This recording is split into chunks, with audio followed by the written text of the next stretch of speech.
This is the Horse Radio Network. This is episode 84 of Horsemanship Radio, brought to you by Index Fund Advisors, IFA.com. Horsemanship Radio is part of the family of the Horse Radio Network. Today, we have a roundtable of some of the most amazing people from the thoroughbred industry and from the polo industry and just plain horse appreciators.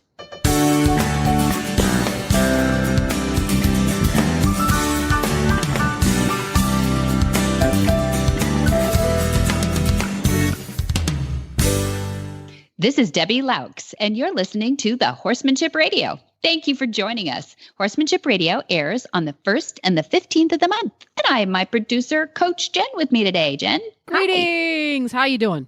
I'm good. I'm really going to put you to work today. Oh, my gosh. Are you going for like the Guinness? Is there a Guinness World Book of Records category for most guests on a podcast? I get paid by the guest, apparently. Yeah. We are going to test your skills of connectivity, I guess. Yeah, because, there we go. Actually, we were already accomplished it. We're teasing you a little bit because we wouldn't have said that out loud if we didn't know if we were going to pull it off or not. But we did. We were able to pulling together some storied, legendary all trainers to one degree or another, and all super horsemen. We've got Duncan Taylor from TaylorMade Farms. We've got Alan Sherman of the wonderful Sherman Racing team of California Chrome. Anybody heard of him? He's amazing. And Chris Campson and Nick Roldan, they're both legendary and world-renowned and young polo players. And Nick Roldan is our U.S. polo captain, and he's number one in the U.S. And of course, internationally, he's just off the charts. He's really good. He's an 8-goal going on 10 and with a bullet, as they say. And then we've got Monty Roberts, my dad, and he is pulling up the rear as the representative for also the thoroughbred racing and also in fairness to the horse. Yeah, it's a fascinating conversation, and kudos to you for getting this put together first. Because it's a lot to get these horse people on the phone. I'm sorry. I've got a secret. They're out playing with horses, right? I have a secret. I have Natasha Becker is admin for Nick Roldan, and because of course he has one because he does so much, and they are just a wonderful team that helped me pull these people together because there was a meeting just recently, and that's what we're going to elaborate on a little bit is this meeting, this wonderful alliance that's forming. And Natasha was a big part of that team. And she said, you know what, we really need to pull these together for Horsemanship Radio. And she was right. It was amazing. It was really fun. It's an amazing group because we've got Duncan Taylor, who is at the pinnacle of thoroughbred breeding with TaylorMade Farm, which is where California Chrome stands. It stands now, yeah. Yeah. Mm-hmm. We've got Alan Sherman from Sherman Racing, again, at the pinnacle of thoroughbred training. Yep. And old school though. They're not new to the training industry. They've been doing this for generations. We've got Chris and Nick, who are the best of the best in polo. They're not just amazing athletic polo players. They're also amazing advocates for horses and the polo industry. Well said. Right. Absolutely. Chris Campson is, we're going to identify him as one of those guys that identifies horse flesh as well as anybody out there, but he's also an amazing, he's like 7 feet tall and redhead. You can't miss him in a crowd. Well-spoken though. These two, Nick and Chris, are as impressive at their young age as our intergenerational Duncan Taylor and Alan Sherman for their, the accomplishments they've made. Because Chris and Nick are really cause-oriented horsemen too. They want to help horses out there. They see so many ways that they can touch lives in the horse industry and preserve our OTTBs, which is going to be the big conversation today. What to do with off-the-track thoroughbreds and how to repurpose them, give them a new career, give them a second career, maybe give them a first career. It's really I'm just honored to be able to pull them together. And then, of course, Dad just sort of gelled the conversation because he's had a foot not only in the thoroughbred industry, which a lot of people, if you know his background, it was 20 years of his life at the top with the thoroughbred industry. And that's how he changed careers, really, was because people asked, how do you do it? How do you not fry thoroughbreds' brains? And how do you give them long careers or even repurpose them? And then, later on, he became an advocate for polo ponies changing too, when a neighbor of ours, Joel Baker, brought some of the top polo players on earth, and I don't even know if some of the records will be broken. That would be the Gracida brothers, and they came to the farm. They saw Join Up happen. They said, this is a better way, and we're going to start our polo ponies. And then they later on brought on the likes of Adolfo Cambiaso and, just Figueres. It just... it's been an honor to see the polo industry come around to a different way to start their horses. Yeah. It's really interesting because these varied people from such different areas of the horse world, really big 30,000-foot topics come up in this conversation. Confirmation of the horse versus the horse's personality and how that plays into his first and second career. Yeah, so interesting. The nature versus nurture, because there's two sides to every horse's career, and there's two sides to every trainer's theories, and they both play in. And it's interesting to hear the difference on how the different aspects, breeders and trainers and advocates, look at that. And then it was interesting, too, how often the topic and the theory of the language of equus or join up, how often that came up in the conversation. So maybe we should prerequisite this interview a little bit, because they don't go into any really the details. This is a very broad conversation they're going to have. For folks who are not familiar with what join up really is, maybe we should go over that a little bit, so once they get to that in the conversation, they do it several times, it makes a little bit more sense to somebody who might not be familiar. Yeah, absolutely. So Duncan Taylor, son of Joe Taylor, which is, one of the most famous names in certainly the breeding industry, but the thoroughbred industry, TaylorMade Farms. Everybody will know that, either that or they think it's a golf company, but it's TaylorMade Farms. Which it is. Separate company. Yeah. But Duncan brings it up first, I think, where he said, I remember, Monty, when you came back to Kentucky like 20 years ago and you showed us Join Up. He says advance or retreat. He uses different terms, but that's because it was so new back then. Right. Nobody knew what the else heck would you call it. I don't know that Monty had a name for it yet. He called it, he would say there was two definitions at that point. There was join up, which was sort of the process, the moment where he got a horse in the round pen and then that horse made a choice to trust him. That was called the moment of join up. But then it later expanded to be join up meant really live by the concepts of fairness to the horse and join up for the rest of the horse's life. So real quickly, you can get a join up in 4 or 5 minutes if you know what you're doing. You should know what you're doing, but you should know what you're doing in anything where you handle a horse. But taking the horse into the round pen and putting him through his flight mechanism. In other words, you take a horse in there who doesn't know you and is, not that familiar with the surrounding or anything. His first instinct is to take flight. So let him. I mean, that's his natural instinct. Let him express that. So a handler standing in the middle of the round pen will direct that horse in what we call the send away. The send away goes around a few times one way, let them do it the other way, because remember, their brains are 2 hemispheres and not that much passes through. So let them see you from both sides, let them express it from both sides. And when they've burnt off some of that energy, and literally it's just, a handful of times around the round pen back and forth, then let them start to exhibit on that third turn those things that communicate within the herd the relaxation and beginning to trust a person. There are signs like, slowing down. As long as you are bringing your body into some sort of passive position, then that horse will slow. That horse will usually drop his head. There's no particular order of this conversation. He will lick and chew. That's relaxation. That's adrenaline dropping. And that's what happens when the mouth is a little bit dry, and then they'll lick and chew. There'll be the ear locked on. That's usually the first sign. That inside ear locks on the hand handler. The outside ear says he still looks for the sounds coming from the outside of the round pen, especially in a closed wall pen. But that's the gestures of join up. And when the handler goes on a passive stance, 45-degree angle to the horse has a choice right then and there. If he's expressed himself and you've expressed yourself in gestures that you're trustworthy now, he will come right to your shoulder just like Velcro. Am I right, Jen? Yes, I was bragging on Nigel earlier. It's cool, isn't it? Yeah, really cool. That's like prompting me because I love to talk about Nigel. It is. It's just, it's crazy. And I like that you started this conversation with, again, the larger conversation.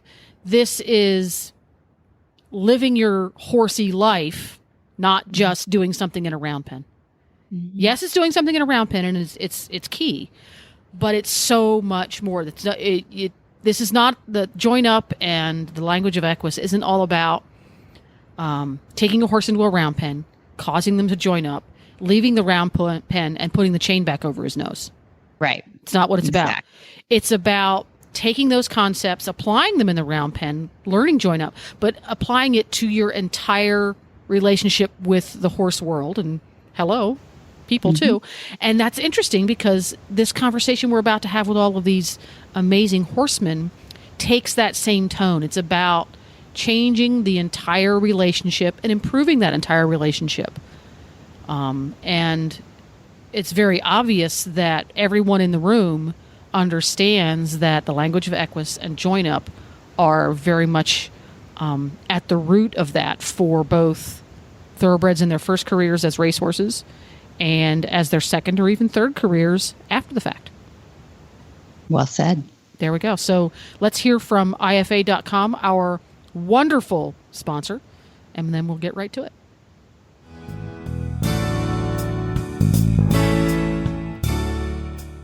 Hi, I'm Mark Hebner, president of Index Fund Advisors and proud owner of Monty Roberts' Willing Partners graduate, He's a Sugar Bear. You know, investment portfolios are a lot like horses. You need to find one that best suits you, your temperament, and your stage of life. Some people might like an energetic horse and an aggressive investment portfolio, while others are more comfortable with a gentle ride and a more conservative investment portfolio. The trick is to find the one that's right for you. That's what Index Fund Advisors is all about, matching people with portfolios, risk-appropriate, low-cost, and globally diversified investment portfolios. You can find the right portfolio for you by taking the Risk Capacity Survey at IFA.com. That's IFA as in Index Fund Advisors. Or you can call us toll-free at 888-643-3133. That's 888-643-3133.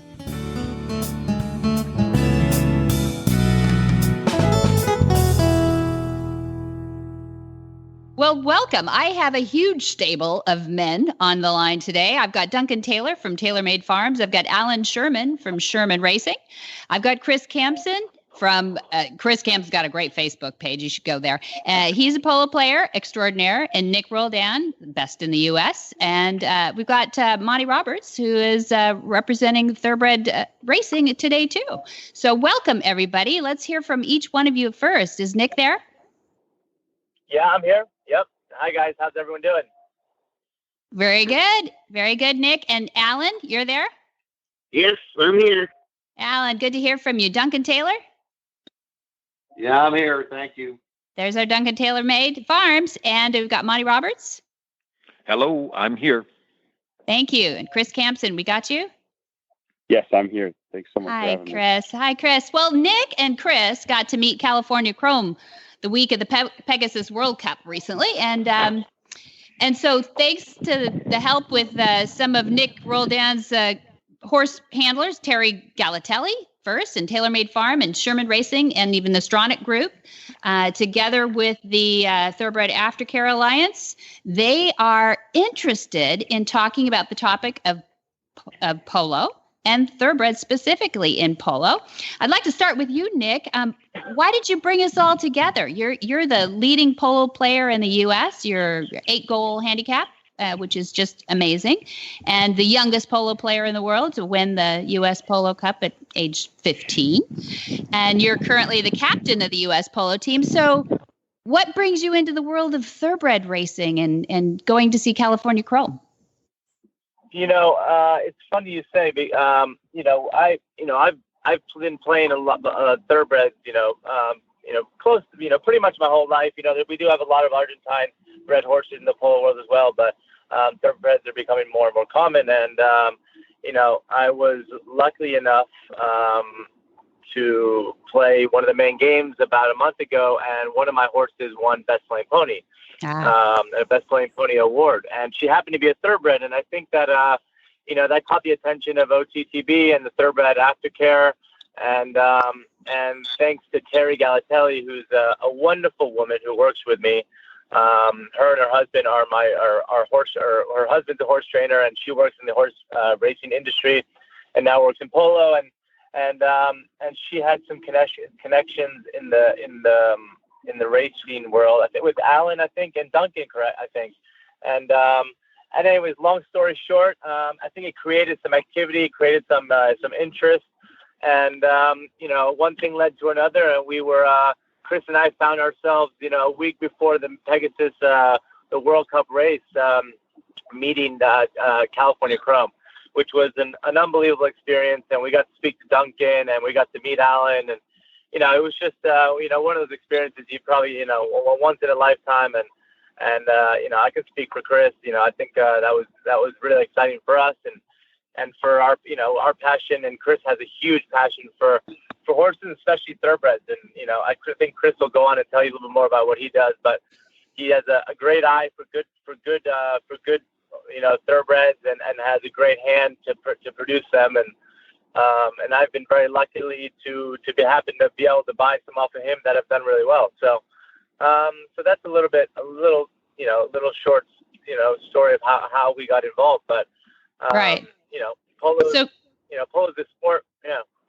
Yeah, I was going to pull Chris in here because you didn't say the horse's name. This is Cubana. Am I right, Chris? Yes. Yeah. Tell me what your association with Cubana was that you got her all the way to such an impressive award. I saw her in Kentucky. She had just come off the racetrack, and she looked like the type. She was pretty much the body and build of what I wanted to be buying off the racetrack. And so I was lucky enough to actually be able to jump on her real quick, like a day off the track, and jumped on her. I asked her to do some certain moves, and she just really had an aptitude to really want to learn and do polo, and had a great natural stop, really natural gait to the side. She was really just, from the first minute I asked her to do certain polo moves that usually, some horses can't do, she just decided she liked it. And so I bought her right there on the spot and brought her to Florida with me and started training her down here. And so I had her for about a year and so before Nick and I were talking one afternoon, and I said, why don't you jump on this mare? And she's been going pretty well for me. I gave it to Nick in a practice, and all of a sudden she was doing more moves than I ever thought the mare could do. Yeah. And, so I've heard a statement made, and you tell me if it's correct or not, that in polo it's considered that the horses are 80% of the game while the players only contribute 20%. That's very true. If you don't have a good horse, you can't get to the ball. Yeah. Yeah. Yeah. It's I think it's like in most equestrian sports, but I think in polo, horses for the most part, the best teams with the best horses are the ones that win. So, and what we have found more and more of is that the thoroughbred is becoming more and more popular in the polo world. They've been around for a long time, and back in the day, Monty, I'm sure Carlos Rosita and Memo, they sort of started the trend back in the day, and I think it's continued, and even a lot of the Argentines are now producing and purchasing thoroughbreds in the United States to bring to play here and to bring overseas and even to Argentina. So We're big fans, and that's why Chris and I got involved with OTTB and the Thoroughbred Aftercare, because we believe in the breed, and we believe that there really is a huge opportunity for them for an afterlife for these horses that come off the track. Fantastic. So I'm going to throw a question over to our thoroughbred trainers today. And Alan, I'll start with you. What suggestions can you give the trainer of thoroughbreds to help extend their careers? Well, I think, time, you try it not to start them too early and try and give them time to develop and not over race them. And, it's hard to keep these horses sound. And I think if we could give them a few more breaks, between races would be great. But, it's a hard breed to keep sound, but, as far as training them goes, you just try not to be too hard on them and keep them happy and fresh, and just try to do the right thing by the horse. Yeah. Okay. And Monty, could you help us with that one? Well, it was a great thing to hear just before my time on here from Chris, because I feel that the good trainer can make the horse do whatever he wants him to, but the great trainer can cause the horse to want to do it. And the Sherman group, I go way back with them in the days when I had Flaggers Up going here and we sent horses off to them. And the whips in racing, I think, contribute to a lot of our problems because they're trying to drive a horse into something he doesn't want to do. And my genetics teachers all said that the thoroughbred horse was a unique character that had either fast twitch or slow twitch muscles. And the polo ponies that I see coming out of the thoroughbred industry, and man, you have to know that the thoroughbred horses are my favorites, because if you think about it, there's no quarter horse racing without thoroughbreds. None. Every horse that goes in that starting gate has thoroughbred blood in him, and most of them are almost pure. And Memo and Carlos brought the first of the, going back to Joel Baker, bringing Memo and Carlos to me, caused them to start thinking about thoroughbreds more for polo. And if you get a muscular thoroughbred and you keep him happy with his work, he can go play polo for you better than any other breed, bar none. And if we could just get the racing industry to think a little more, as Alan and Chris have just talked about, to think a little more about those breaks and things that would preserve the horses for a longer period of time, and things that would take away from the stress of racing, because I'm not so sure that the thoroughbred horses are any harder to keep sound than the others. It's the task we put them to that is the culprit in causing them to go unsound, in my opinion. But a group like this, and I'm honored to be on with these men, a group like this could make such a huge difference in this industry of ours. And England is down to 3 strikes with the whip now, and Scandinavia is whip free. And they're not reporting slower races, and they're not reporting nearly the accidents that they had, because everybody knows that about 80% of all the accidents occur when the whips come out, when horses start changing their directions and stuff.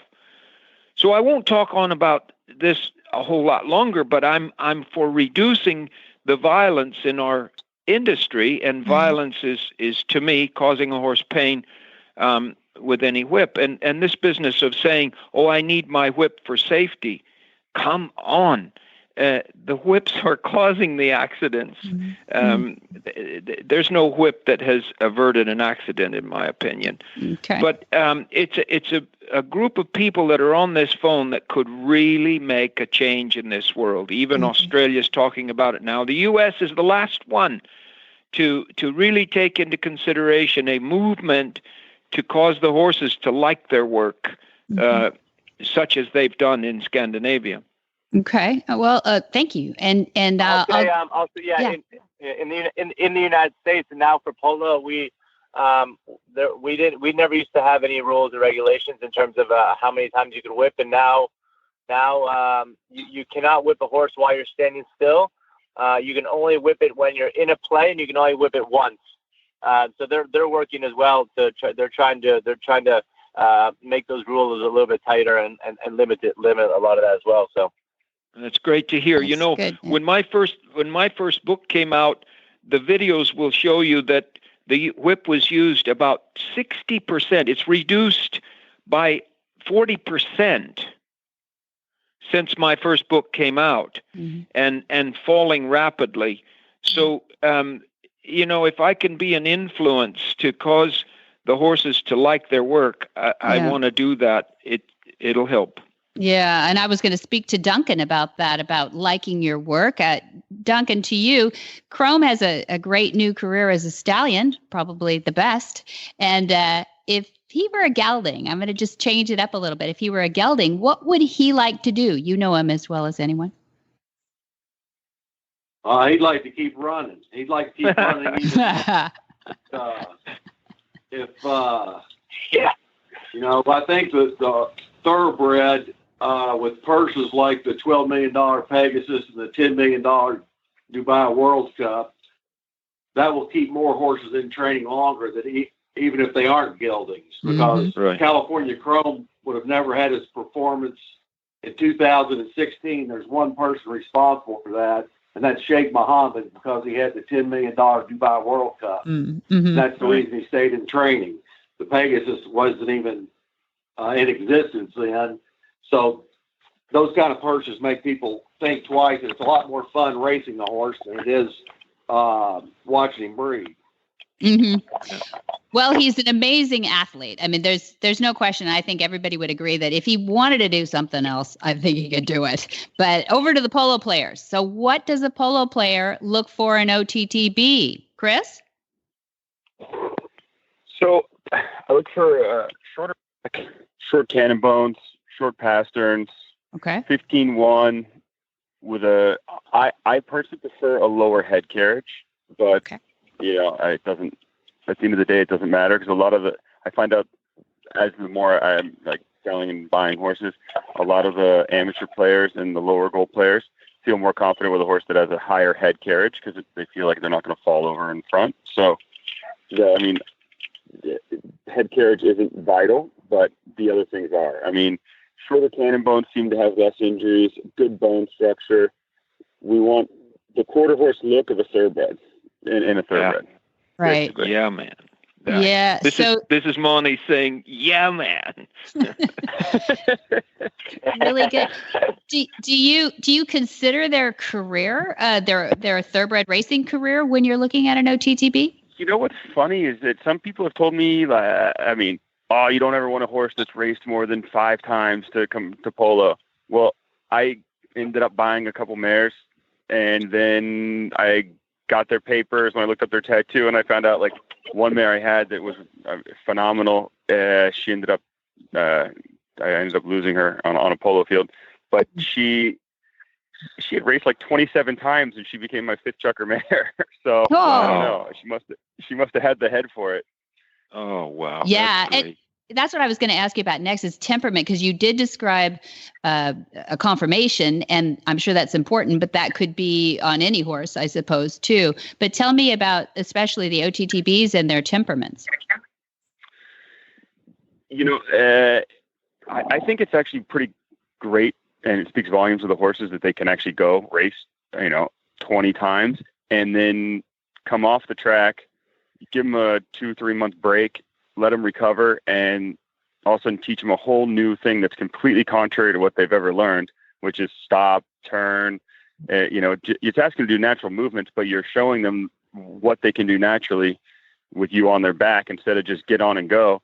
And so they have to have that right mindset. Some of them just from the day one, have been just told go, go, go, go, go. But others really adapt to it very quickly. So you want a very calm horse naturally, and some of the thoroughbreds really do have it. This is probably a good spot to take a break to hear from one of our sponsors. But Debbie, what are we going to talk about after the break? How could the thoroughbred trainer encourage and even like recognize the second career of thoroughbreds? Your horse is your partner in sport, in leisure, and just in life. To keep him at his peak performance and optimal health, a solid nutritional foundation is key. Ideally, horses are able to graze fresh, growing grasses, which most closely mimic their natural diet. But that may not always be possible, and we may need to supply some of those missing ingredients in today's diets and provide more functional foods. One component of a horse's diet that is often underfed are omega-3 fatty acids. While more prevalent in fresh forages, harvested forages are lower in omega-3 fatty acids due to their more advanced maturity. Obviously, grasses and legumes have to grow to a sufficient height in order to be harvested, while foraging patterns of horses show great preference for shorter, less mature plants. That's why modern horsemen and horsewomen trust Omega Horseshine to provide a powerful, bountiful source of omega-3 fatty acids for their equine partners. Look for Omega Horseshine from Omega Fields at your local tack and feed supplier, or you can find them online at omegafields.com.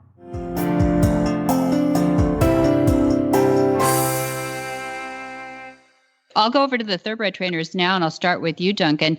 How could the thoroughbred trainer encourage and even like recognize the second career of thoroughbreds? I would defer to Monty, because Monty, he came back to Lexington and showed us his natural horsemanship methods. And, it was really amazing what he could do with a horse in a short amount of time and have the horse cooperating with him. And, these horses coming off the track, I'd like to ask Monty, does he think putting them through the advance and retreat and working with them after they've been on the track, that might even help repurpose them? So even if they were go all the time, could that advance and retreat system that he has take some of that out of them, so they would, if they're athletic, they could be made to be a better polo pony, and they wouldn't just be head crazy? Well, obviously, Duncan, this is Monty answering you, and I couldn't agree more that join up, causing the horse to trust you, would put them in a position whereby they could move to the polo field vastly better than the horse that didn't trust you. So join up would be a huge aspect, in my opinion, of training people how to retire a horse into polo. That's huge. And Debbie, if you would like to put a group together to do some sort of a video for all people that want to move horses from racing to polo, I'd be happy to contribute my time to that. Absolutely.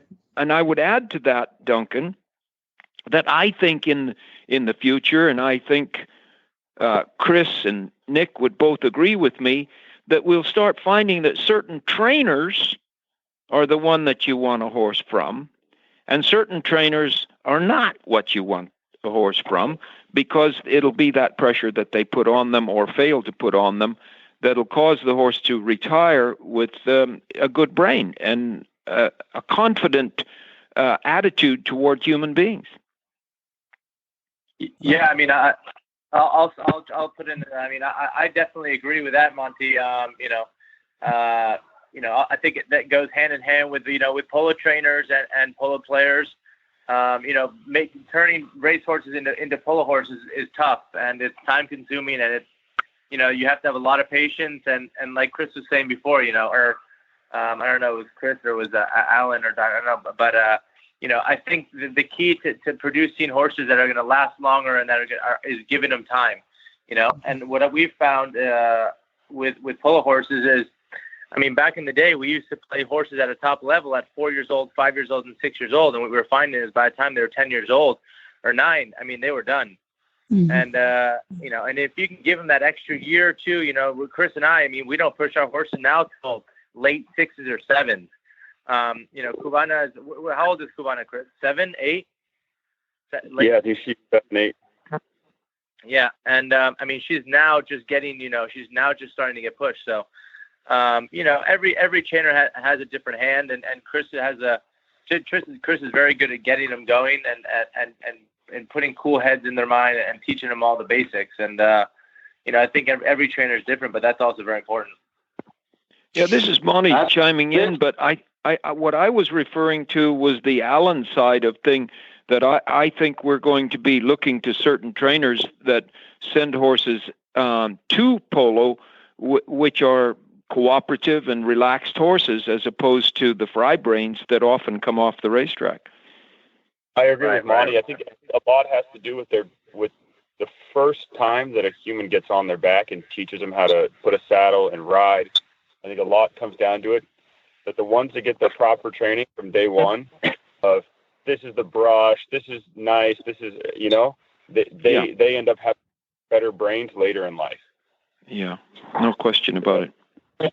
This is Duncan. If I was in the polo business, I would try to find some way to communicate to the thoroughbred world just what Nick said about, or maybe it was Chris, about the conformation of the horse. Because I can think of certain stallions, like a horse like Speightstown, sounds like he throws a lot what you're looking for in a polo pony. So if everybody just knew what he said a minute ago, they would be able to say, I think this horse would work, and would be thinking about, let's say the horse that wasn't racing all is great, or he lost his enthusiasm for racing, they would have more opportunities. They'd be getting more calls. Hey, this is a horse that I think may have a career at that if you want to come look at him.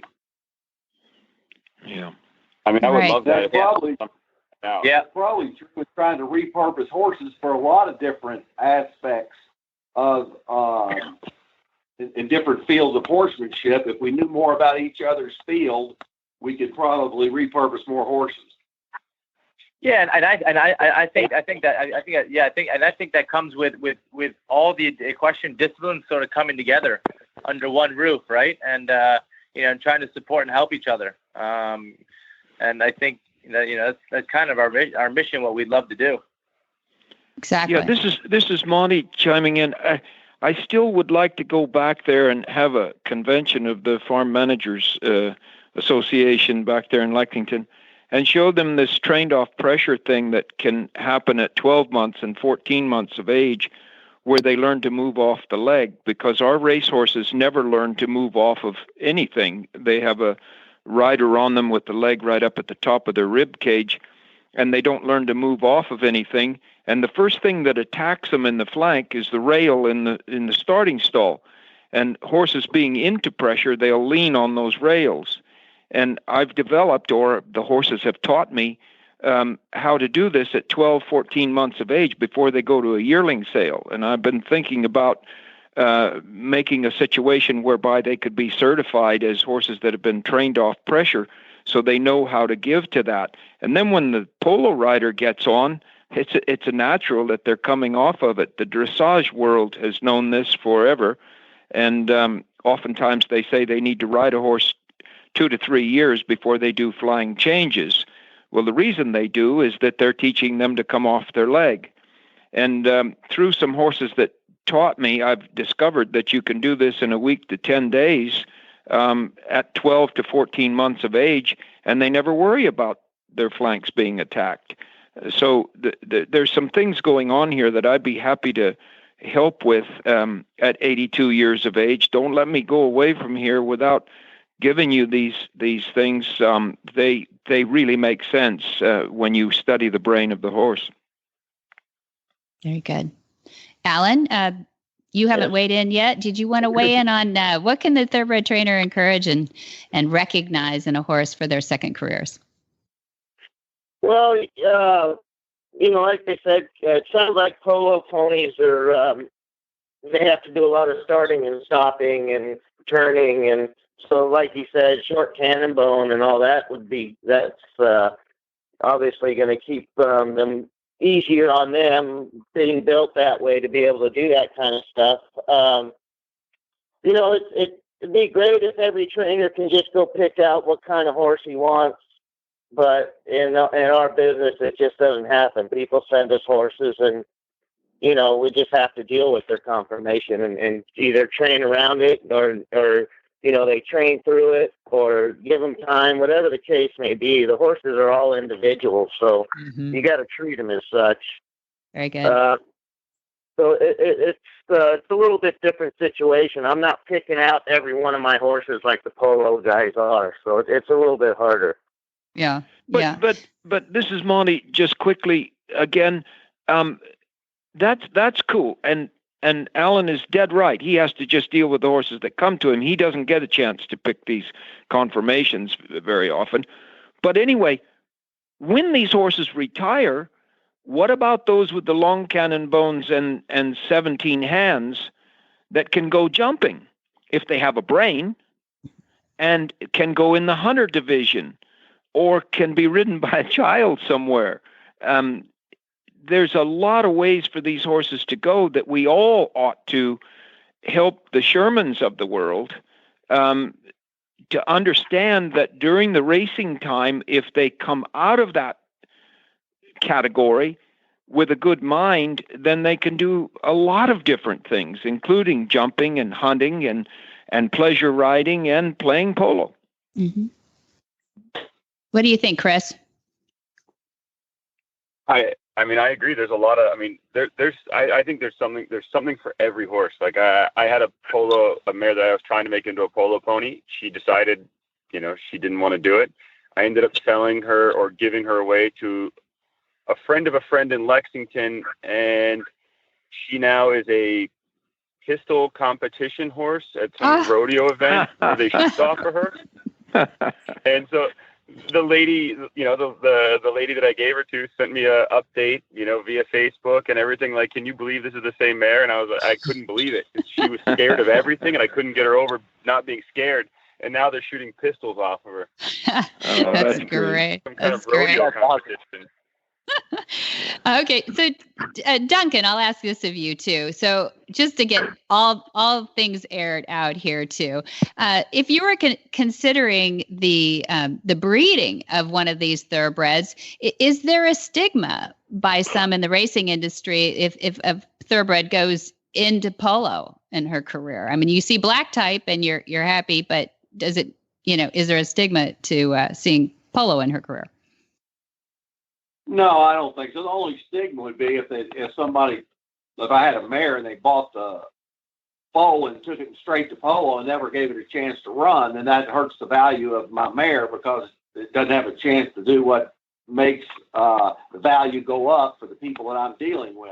Mm-hmm. But as far as if I've got a filly in the pedigree and it goes and is a polo pony, the only thing that would be the stigma is if she retired at 10 years old and she was going to have her first foal then. I think that it's more going to happen with colts and geldings, and I'm sure it's going to happen with fillies, but more than likely they're not going to come back and even be bred. They're going to be of such a caliber that, and I talked about the conformation of the horse. I'm talking about the pedigree. Yeah. The pedigree is not going to be to the standard that the thoroughbred world would want them back, and it would be viable to breed them to a stallion and produce a foal and try to make a profit. Because if the filly's got that good a pedigree, she's probably going to be too expensive to go into polo discipline anyway. Mm-hmm. I don't think there's any negativity. I think that most thoroughbred people would love it if their filly or gelding that they didn't want anymore went and was successful in polo. They would get a kick out of that and make them proud. Good. Yeah, good. What do you think, Alan? Oh, I agree 100% with Duncan on that. Monty agrees too. Oh, there we go. Well, I mean, Monty's had Will Simpson take a horse, a thoroughbred named Napur, who Hap Hansen rode too. You remember, Dad? And won everything in jumping.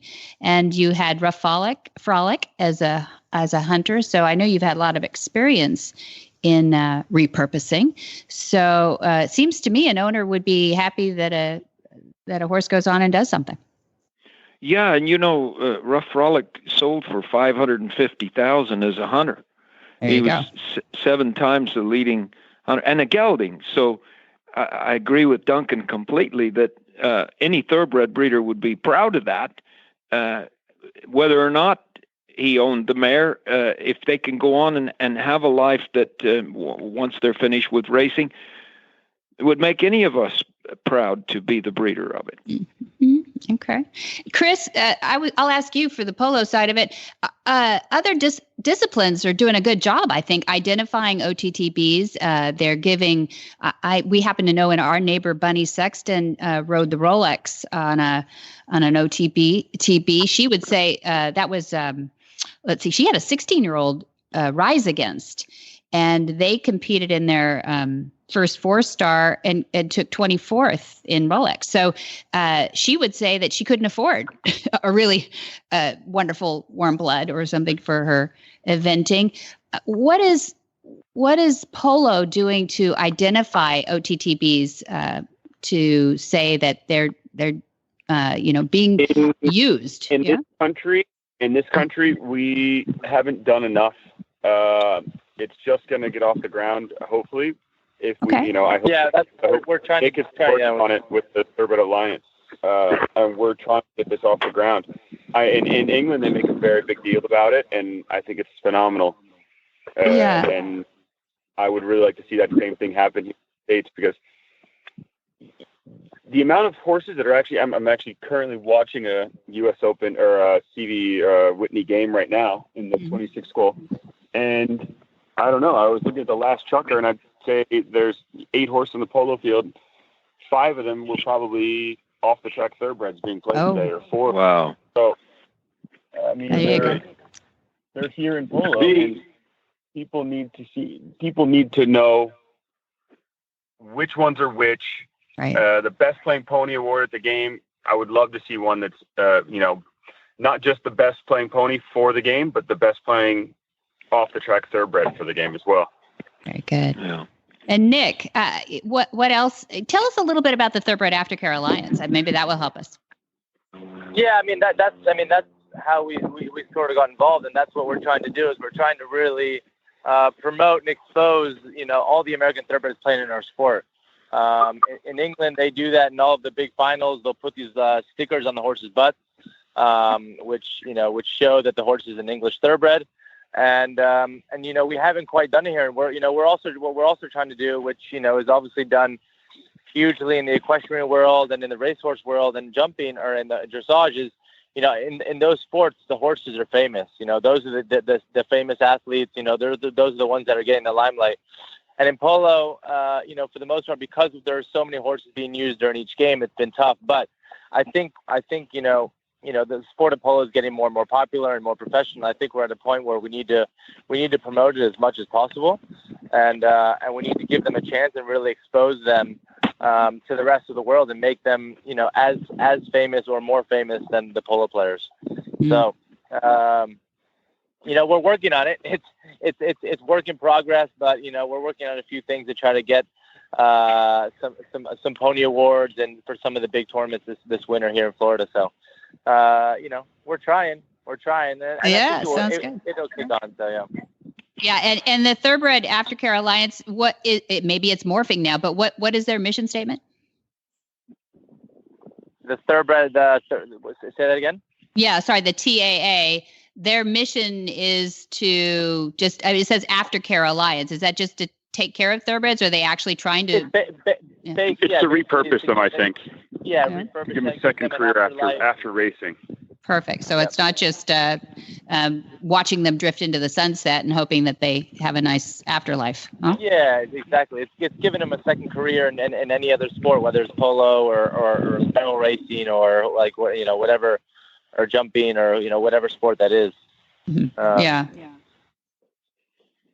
Perfect. This is Duncan. I think that what we were talking about before that Monty offered about the join up, I call it advance retreat.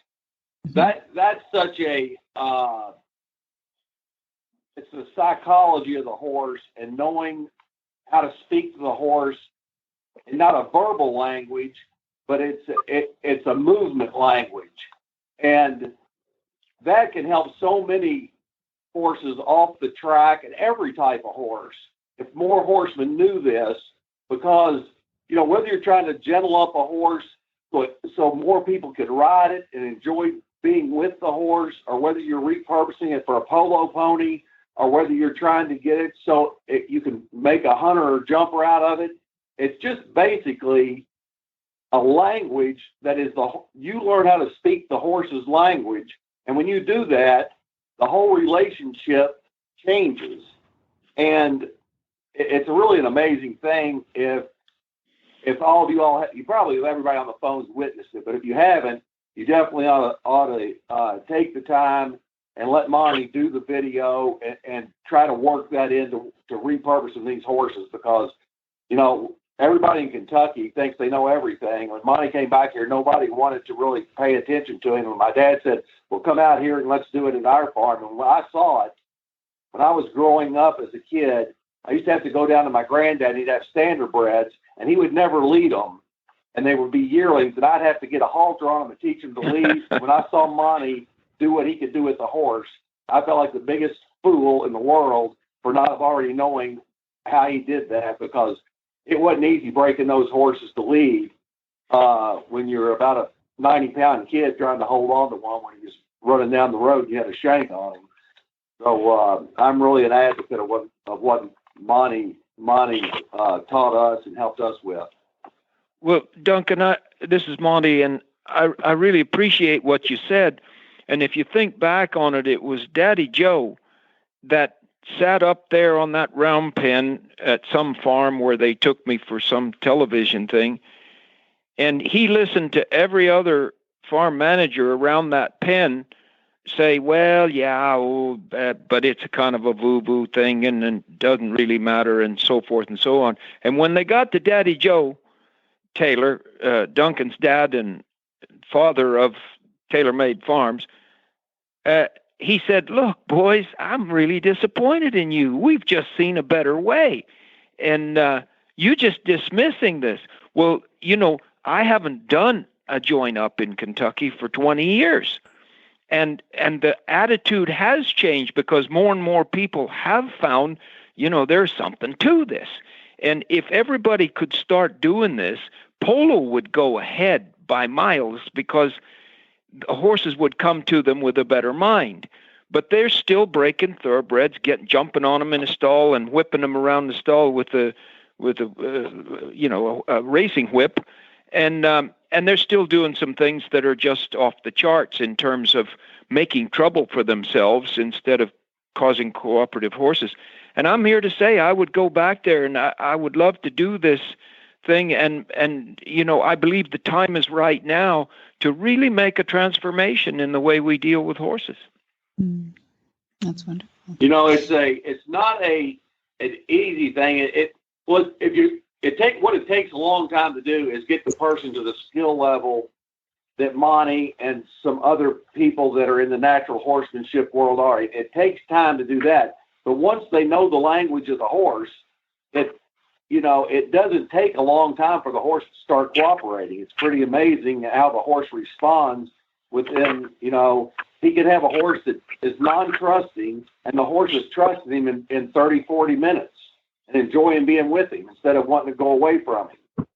Yeah, and probably what a lot of you don't know is that we've had a school here for 25 years. And so we have a lot of students out there and 84 certified instructors. And Duncan, the thing is, I've gotten a lot of information about how to teach it so that people can get it quicker now with methods that we've used in teaching it that are far improved over anything you saw. Yeah, that's great. We need to update ourselves. Yeah.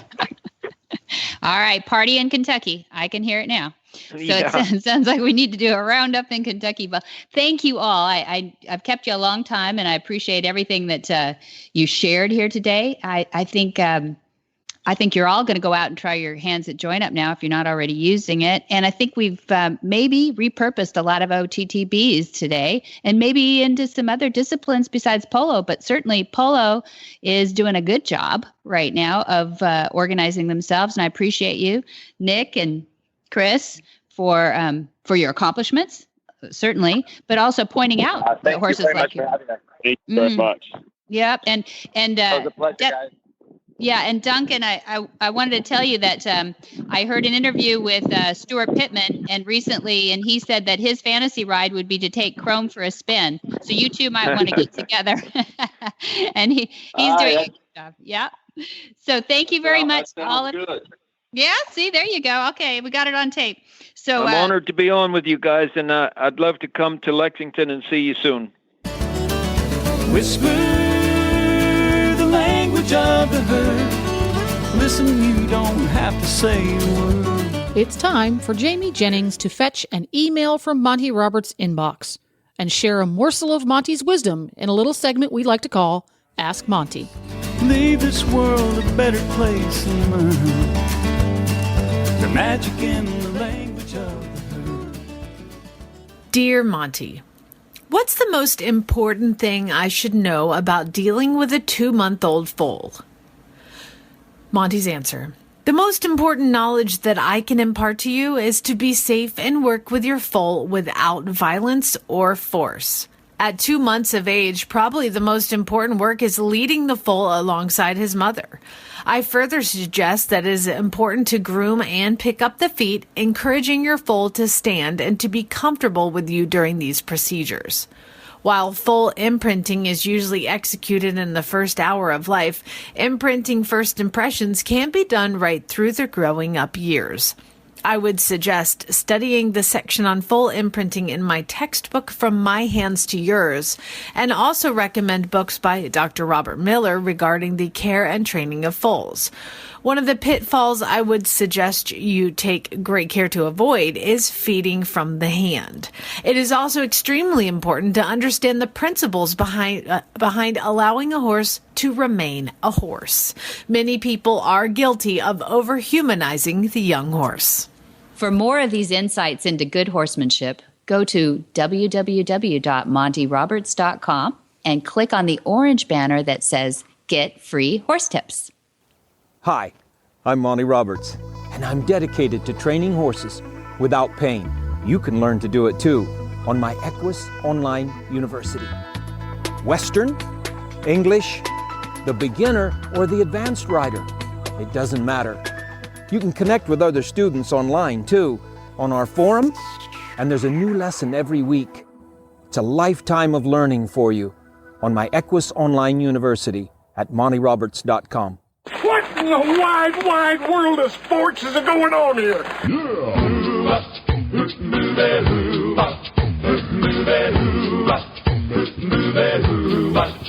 Where in the world is Monty Roberts?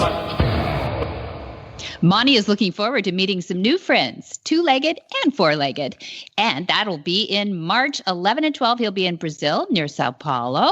And then March 18th, we'll be in Ingliston. That's way up in Scotland. Then March 25, he'll be way down in Dorset, UK. That's with Martin Clunes at the Kingston Marward College. He's so fun. Hope he brings Bruce. And then March 31, we'll be in Germany. That's on tour in Munich. April 9th, we'll be in Redefin. April 20th will be in Dorsten. April 22 will be in Alsfeld. And then April 30th, he skips over to Hungary. He'll be near Budapest in Hungary. Yeah, that just got added. That's a new date. And then July 10 through 21, he'll be on the course. I mean, I feel like he's the student in there just like everybody else is. You're in with Monty on the Gentling Wild Horses course at Flag is Up Farms, California. That's the first one that Jamie took, and it's been just hugely popular, so get right in there. And then July 31 through 4th of August, that's Monty's special training, and that's at Flag is Up Farms in USA as well. So when someone wants to attend the Gentling Wild Horses or Monty's special training, they should just contact Flag is Up Farms Yep. Call Adam Bates there. He is a real friendly guy, and he can get you right hooked up. Or you can go on the website that you can actually sign up for the courses online if it's the middle of the night or whatever. We have such an international group. We didn't want to conform them to the business hours. So there you go. It both ways. There you go. So the website, that's montyroberts.com. Or if you want to chat with the clever and helpful folks at Matt Flag Is Up Farms, the phone number there is 805-688-6288. And for details about today's show, woohoo, it was something else, go to horsemanshipradio.com and we'll have some pictures and we'll have links to all the different guests and more information.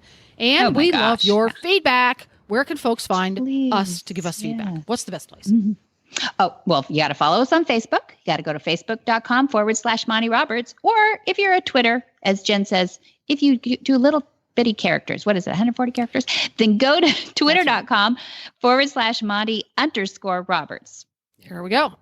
And how do they get the app? How do they get the app? You can go to your app store on your phone, Android or iPhone. Go to your app store and search Horse Radio Network. It's a free app. No need to pay any money. There are no ads on our app either.